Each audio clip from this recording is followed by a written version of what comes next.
Good evening and welcome to FSC TV. I'm Andrew Pauling. And I'm Kate Murphy. Tonight on FSC TV, Blast Off meets expectations, a future late night spot downtown that will serve up some fun, and cyber attacks in small Texas cities. But first, the start of the fall semester saw the start of a new meal plan system for Florida Southern. Announced in mid-July, this new plan replaces the former system, which used a points and swipe system for a new dining dollar system. Meal Plan A will consist of 120 dining dollars per week with up to 24 unused dollars that will roll over from one week to the next for a maximum of $144. Meal Plan B consists of 90 dining dollars per week with up to 18 unused dining dollars that will roll over. Meal Plan C will consist of 60 dining dollars per week with up to 12 unused dining dollars that will roll over. And Meal Plan D has 30 dining dollars per week with up to 6 unused dining dollars rolling over. More information on the meal plan can be found on the Southern's website, fscsouthern.com. Florida Southern's fall orientation came to an end on Monday with Mocs Live, a yearly conclusion to the process, highlighted with glow-in-the-dark dodgeball, glow-in-the-dark candy, and other games and activities. Over 800 incoming students participated in the orientation activities last weekend, including 700 incoming freshmen. Abby Bryson was an orientation coordinator for the weekend and said, quote, "It is always so exciting to see the new students arrive and to watch the whole school come alive," end quote. She went on to talk about how she hopes the incoming students will buy into the culture at Florida Southern and that they will be proud to be a part of this school. The Student Government Association and the Center for Student Involvement hosted the college's annual Blast Off event last Tuesday in the Jenkins Fieldhouse. Just over 1,400 students attended the event and had the opportunity to meet with more than 100 campus organizations and local vendors. The first 600 students that entered the Fieldhouse received a reusable shopping bag with promotional signage for the monthly farmers market, a student government initiative. Blast Off kicked off a series of events over the first 2 weeks of the academic year called the Weeks of Welcome, which continues tonight with the CSI Simmons Center block party in the courtyard of Rogers. A Geographic Information System, or GIS lab, will be opening on the Florida Southern campus this fall thanks to a $20,000 grant from the Mosaic Company. GIS aids in researching organism relationships within their habitats. The $20,000 grant will allow students to effectively use the system for classes and research purposes, as well as help make them more competitive for jobs in graduate programs in the future. Biology Department Chair Dr. Nancy Morvillo said, quote, "We now finally have the ability to provide excellent opportunities for our students to learn and utilize GIS," end quote. Registration for Florida Southern's annual trip to Universal's Halloween Horror Nights went live this morning at 12 a.m.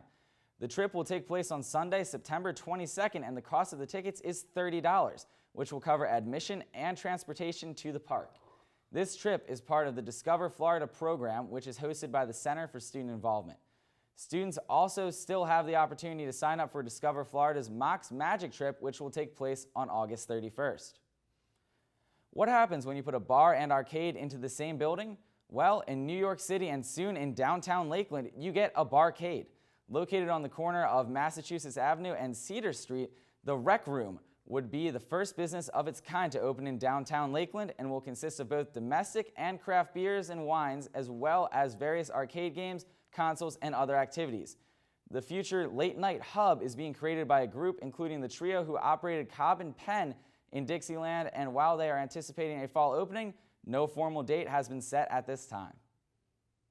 The Lakeland Downtown Development Agency is expanding their free valet parking to continue through 2020. The program expanded due to a spike in demand due to the construction of a 4-story parking garage downtown. When the service was initiated last November, only 200 to 300 customers utilized it, but once construction began in May, the number spiked to nearly 800 vehicles a month and is projected to continue to rise.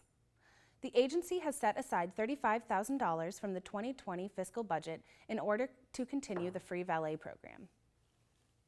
With Love Productions, a local artistic nonprofit, is holding a fundraiser tomorrow night to help raise funds for the company's 9th season.